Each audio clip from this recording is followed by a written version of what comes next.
মামা মালিকে কল দিতাছে, চালু চালু করে কাজগুলো কমপ্লিট করো। ঠিক আছে ভাই, ঠিক আছে। এই মাসের মধ্যে কিন্তু কাজগুলো শেষ করতে হইব। ওকে ভাই, এই মাসের ভিতরে কাজগুলো উঠে ফেলাম। আচ্ছা ঠিক আছে, কথা যেন মাথায় থাকে, যত তাড়াতাড়ি সম্ভব। মামা একটু চালু চালু করেন, হ্যাঁ?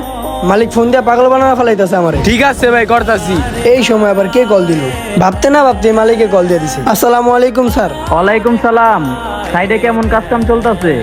কাজ খুব দ্রুত চলতেছে, আমি দুজনের জায়গায় 5 জন লাগাইছি, আপনি কোনো টেনশন করেন না। আর তারা খুব দ্রুত কাজ করতেছে, আশা করি এই মাসের মধ্যে কাজ কমপ্লিট হয়ে যাবে। ও তাহলে তো ভালোই। আচ্ছা তুমি কাজ চালায় যাও। স্যার শোনেন, আমার কিছু জিনিসপত্র লাগবে। হ্যাঁ, কি লাগবে বলো তুমি। 2 গাড়ি ইট, 2 গাড়ি বালু, 2 গাড়ি সিমেন্ট, আমার খুব আর্জেন্ট দরকার।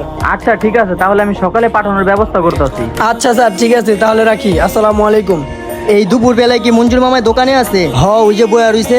ওই মামা আব্বাই বলে টাকা রেখে গেছে। মামা টেকা তো রাইখে গেছে তোমার আব্বু। তাইলে দাও, টাকাগুলো দাও। খারাপ মামা দিতাছি। দুপুর বেলায় খাইতে যাবো, তোমার লেগে বই আছিলাম। টেকাটা লয়ে একবারে বাসে যাবে গা। আচ্ছা মামা, ঠিক আছে। আচ্ছা তাহলে সাবধানে যাও।